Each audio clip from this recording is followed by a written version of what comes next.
नमस्कार. Unique story चॅनलवर आपले स्वागत आहे. सदर कथा काल्पनिक असून तिचा कुठल्याही सत्य घटनेशी अथवा जीवित या मृत व्यक्तीशी संबंध नाही. ही कथा फक्त मनोरंजनासाठी बनवली आहे. उर्मिला व अभय हे दोघे शेजारीच राहत असतात. उर्मिला ही अभयला एक लहानपणापासूनचा मित्र असेच पाहत असते. ती त्याच्याशी अगदी मोकळेपणाने बोलायची, पण तिच्या मनात कधी अभयबद्दल प्रेम ही भावना नसते. तिने कधी तसे त्याच्याकडे पाहिलेले नसते. अभय मात्र पहिल्यापासून तिच्यावर प्रेम करायचा, पण त्याने कधी उर्मिलाला सांगितलेले नसते. त्याला वाटायचे उर्मिलाला त्याच्या मनातले कळेल, ती पण त्याच्यावर प्रेम करेल. कॉलेजमध्ये अभयचे लक्ष उर्मिला कोणाशी बोलते का, काय करते ह्याकडेच असायचे. उर्मिला ही दिसायला सुंदर व अभ्यासात हुशार मुलगी होती, त्यामुळे तिचे फ्रेंड सर्कल पण मोठे होते. एक दिवशी उर्मिलाच्या घरी खूप पाहुणे आलेले असतात. अभय ते पाहतो. अभय हा पहिल्यापासून शेजारीच राहत असल्यामुळे त्याला जवळपास तिचे सगळेच नातेवाईक माहीत असतात. पण ह्या वेळेला त्याला नवीनच लोक दिसतात. त्याच्या मनात शंका येते, त्यामुळे तो लक्ष ठेवूनच बसतो. कधी सगळेजण बाहेर पडतायत ते. बऱ्याच वेळाने ते सगळे बाहेर पडतात. त्यांना पाहून त्याचा संशय खरा ठरतो. ते उर्मिलाला पाहायलाच आलेले असतात. अभय तिच्या घरात नजर टाकतो तर उर्मिला ही साडी नेसलेली दिसते. कपाळावर हळद कुंकू लावलेले असते. उर्मिला खूपच सुंदर दिसत असते. उर्मिलाला त्या रूपात बघून अभयच्या काळजाचा ठोकाच चुकतो. तो एकदम अस्वस्थ झाल्यासारखा होतो. मला वाटते सगळेच त्याच्या हातातून निसटून चालले. दुसऱ्या दिवशी नेहमीप्रमाणे उर्मिला कॉलेजला आलेली असते. तिच्यात कोणताच बदल दिसत नसतो. ती एकदम नॉर्मल असते. अभय तिच्या जवळ जातो आणि तिला विचारतो, काल खूपच पाहुणे आले होते तुमच्याकडे. उर्मिला त्याला म्हणते, गप्प बस रे, तो विषय कॉलेजमध्ये नको. सगळेजण मला आत्तापासूनच चिडवायला लागतील. अभय तिला सगळ्यांच्यापासून थोडंसं लांब घेऊन परत विचारतो, म्हणजे खरंच तुझं लग्न? उर्मिला लाजतच म्हणते, तू पाहिलेस का रे त्याला? कसा वाटला? मी तर त्याला पाहिल्यापासून त्याचाच विचार करते. मी रात्रीच तुला विचारणार होते, पण तू दिसलाच नाहीस. तिच्याच नादात बोलत असते. अभयकडे लक्ष नसते. अभय मात्र तिच्याकडे एकटक पाहत असतो. अभय तिला मध्येच थांबवतो व तिला विचारतो, ठरले का मग सगळे? उर्मिला म्हणते, नाही रे, पुढच्या आठवड्यात एंगेजमेंट करायचे चालले आहे सगळ्यांचे. अभय म्हणतो, तुला आवडला का तो मुलगा? उर्मिला म्हणते, तो इंजिनियर आहे, चांगली नोकरी आहे, विशेष म्हणजे माझ्यासारखाच आहे. काल आम्ही एकमेकांशी बराच वेळ बोललो. आमची मते पण जुळतात एकमेकांबरोबर, त्यामुळे मला पण तो आवडला आहे. पण तू आत्ताच कोणाला सांगू नकोस. पुढच्या आठवड्यात सगळ्यांनाच एंगेजमेंटला बोलवून सरप्राईज देते. उर्मिलाचा आनंद बघून अभयला कळत नसते त्याच्या मनातले तिला कसे सांगावे ते. तरी तो धाडस करून तिला म्हणतो, बऱ्याच दिवसापासून तुला एक सांगायचे होते, पण कधी धाडसच झाले नाही. तुला माहिती आहे ना, आपण लहानपणापासून एकत्र आहे. तेव्हापासूनच तू माझ्या मनात आहेस. ते तुझ्यावर खूप प्रेम आहे. मला वाटले होते तू पण माझ्यावर प्रेम करते. अभयचे बोलणे ऐकून उर्मिला म्हणते, चेष्टा करायची हे वेळ नाही. असली चेष्टा तर अजिबात करू नकोस. अभय पुन्हा म्हणतो, चेष्टा नाही करत. खरंच माझे तुझ्यावर खूप प्रेम आहे. तुझ्या लग्नाचे असे अचानक समोर आले, त्यामुळे न राहून मला तुझ्याशी आत्ता बोलावे लागले. पण प्लीज तू मला सोडून दुसरं कोणाबरोबर लग्न करू नकोस. मी ते सहन नाही करू शकणार. अभयचे ते बोलणे ऐकून उर्मिला एकदम स्तब्ध होते. थोडा वेळ शांत राहून ती त्याला म्हणते, तू ह्या आधी कधी बोलला नाहीस मला.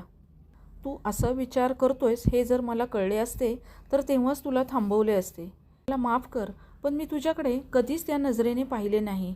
कायम एक चांगला मित्र म्हणूनच पाहिले. तू पण तुझ्या मनातले विचार काढून टाक आता, कारण त्याचा काही उपयोग होणार नाही. माझे लग्न ठरले आहे. मी आईवडिलांना त्रास होईल असे काही वागणार नाही. असे बोलून ती तिथून निघून जाते. उर्मिला गेल्यावर अभय हताश झाल्यासारखा होतो. त्याला आता उर्मिलाशिवाय दुसरे काहीच दिसत नसते. त्याचे प्रेम कसे मिळवायचे ह्याचाच तो विचार करत असतो.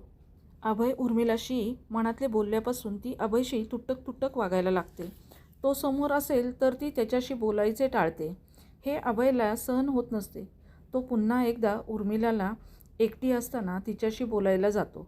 तिला विचारतो, तू काय विचार केला आहेस माझ्या बोलण्याचा? तिला त्याला म्हणते, माझ्या मनात आपल्या लहानपणापासूनच्या खूप चांगल्या आठवणी आहेत. मला खरंच तुझ्याबद्दल वाईट वाटते, पण मी तुझ्याशी लग्न नाही करू शकत. तू चांगला मुलगा आहेस. तू तुझ्या करिअरवर लक्ष दे. माझ्यामुळे तू त्याकडे दुर्लक्ष करू नकोस. अभय तरी तिला विनवणी करतो. मी जर चांगला मुलगा आहे तर तू मला का नाकारतेस? उर्मिला आता थोडं रागातच म्हणते, अरे मी तुला कसं समजावू? माझं तुझ्यावर प्रेमच नाही. मी खोटं वागवू नाही शकत. असं सांगून प्रेम नाही करता येत. तुझी माझ्या आयुष्यात फक्त एक चांगला मित्र म्हणूनच जागा आहे. पलीकडे मी कधी पाहिलेच नाही. तू आता हे सगळे थांबव. परत परत बोलून तू स्वतःला व मला पण त्रास देतोयस. तिला म्हणतो, मी त्रास देतोय का तुला? उर्मिलाच्या समोर प्रश्न पडतो, अभयला यातून बाहेर कसे काढायचे? उर्मिलाचा एंगेजमेंटचा दिवस असतो. अभयच्या घरी पण आमंत्रण आलेले असते. घरच्यांच्या बरोबर तो पण तिथे जातो. उर्मिलाच्या कॉलेजचे मित्रमैत्रिणी पण सगळे आलेले असतात. उर्मिला छान तयार झालेली असते. तिची व होणाऱ्या नवऱ्याची जोडी छान दिसत असते. ते दोघे एकमेकांना अंगठी घालतात. हे सगळे अभयच्या डोळ्यासमोर होत असते. सगळे मित्रमैत्रिणी एन्जॉय करत असतात. पण अभयचे मात्र कशातच लक्ष नसते. ते सगळे जेवायला बसतात. ते अभयला आवाज देतात, आमच्याबरोबर जेवायला बस. अभय त्यांना म्हणतो, तुम्ही जेवण करून घ्या, मी नंतर बसतो. त्याचे मित्र म्हणतात, अभय बदलल्यासारखा वाटतोय. काही दिवसांपासून तो त्याच्याच धुंदीत असतो. कोणाला काही सांगत नाही. काय चाललेले असते ते माहीत नाही. पण कुठल्या तरी टेन्शनमध्ये असल्यासारखा दिसतोय. उर्मिलाला विचारावे म्हटले तर ती पण बिझी असते. त्या सगळ्यांना पण अभयमधला बदल दिसत असतो. उर्मिलाचा त्या दिवशी प्रोग्राम पार पडतो. 1 महिन्याने तिची फायनल परीक्षा असते. त्यानंतर तिचे लग्न असते. उर्मिला अभ्यासाला लागते आणि घरातले तिच्या लग्नाची तयारी सुरू करतात. एक दिवशी अभयची आई उर्मिलाला विचारते, कॉलेजमध्ये काय झाले आहे का? काही दिवसांपासून अभयचे कशातच लक्ष नाही. तो नीट जेवत नाही, कोणाशी बोलत नाही. काय विचारले तर बाहेर निघून जातो. रात्र झोपतसुद्धा नाही. काय झाले तुला काही माहिती आहे का? तो तुझ्याशी बोलतो ना, मग तुला काही सांगितले का त्यांनी? उर्मिला त्यांना म्हणते, काकू तुम्ही नका काळजी करू. परीक्षा जवळ आली आहे, त्याचे टेन्शन असेल.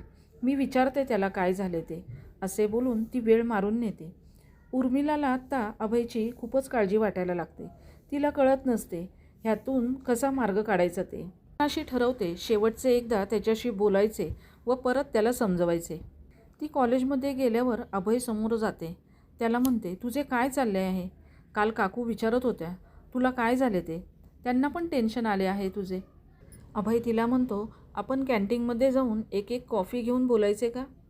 तसे पण तुझे लग्न झाल्यावर परत असा योग येणार नाही. उर्मिला त्याला नाही म्हणू शकत नाही. तो एकदम इमोशनल होऊन बोलत असतो. म्हणून ती तयार होते. दोघे पण कॉफी घेतात. तेव्हा उर्मिलाला सारखा फोन येत असतो. ती तो फोन कट करत असते आणि अभयबरोबर बोलत असते. तिला खूप समजावते, पण अभयचे तिच्या बोलण्याकडे लक्षच नसते. उर्मिलाचा फोन परत वाजतो.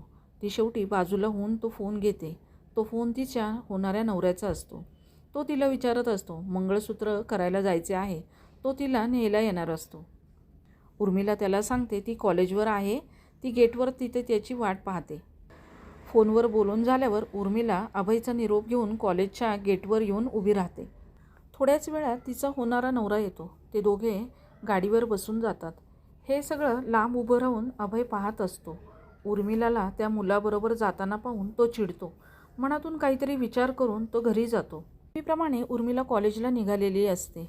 अभय तिच्या मागे मागे चाललेला असतो.